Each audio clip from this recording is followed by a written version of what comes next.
what has been your outlook on do you feel like HBCUs are important? You obviously went to a non-HBCU. Based off your experience, do you feel like that you miss out on a better experience by not going to HBCU?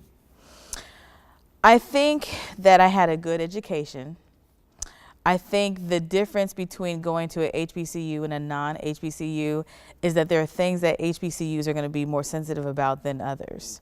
So for example, when President Barack Obama became president of the United States the first time, that's a big moment for Black America. It was a big moment in this nation. And the school that I attended did not celebrate that. The politics involved with whether you're Democrat or Republican prevented them from being able to celebrate was something that was historical and affected the image of a lot of African Americans. Me, I'm an African American, and his presidency means something to me.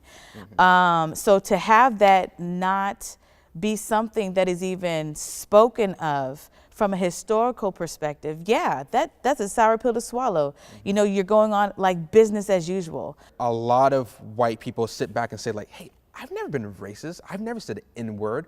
I have Black friends, you know?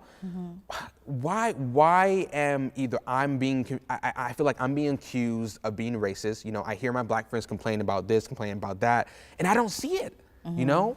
And then you have on the Black side, like, hey, like, I'm being treated like this, I'm experiencing that, and I tell my white friends, and they're like, they don't seem to care. My white friends don't care about me. And then the white side is like, oh, my Black friends are really angry, you know? So there's this disconnect. So how do you think that we should go about, you know, figuring this out? How do we reconcile that totally different worldviews, even from Oakwood University and Southern Adventist University? There's this disconnect. You know, honestly, I don't think we do enough listening. And if we use Matthew 18, the Bible says that when you have issues, you present them to your brethren. The problems that we're having, I believe, in our church is that we are saying to our brothers and sisters, we are hurting.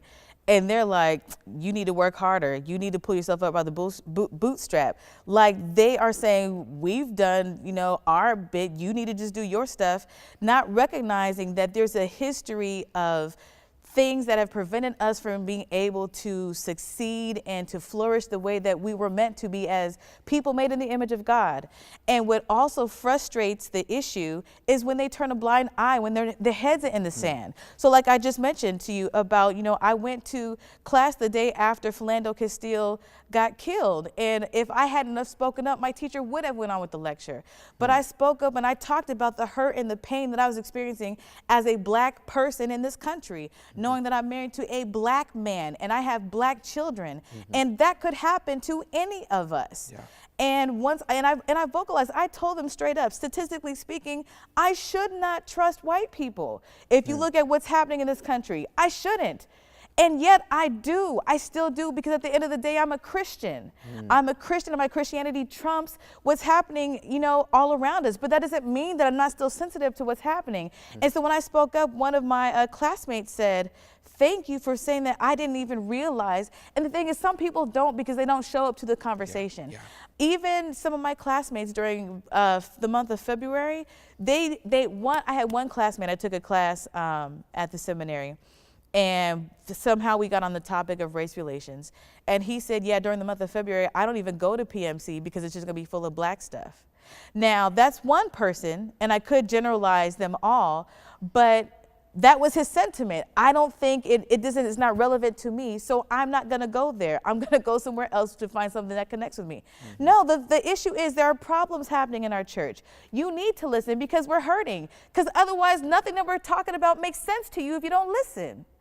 It is your responsibility to listen. It's your duty to listen. The Bible says, go to the people who have hurt you and try to build that relationship. And when that's not happening, then you bring in others, We're trying to bring in people to be a part of this reconciliation process, and some people just don't want to hear it. And that further puts in that divide that keeps us like, y'all don't care. You just don't care.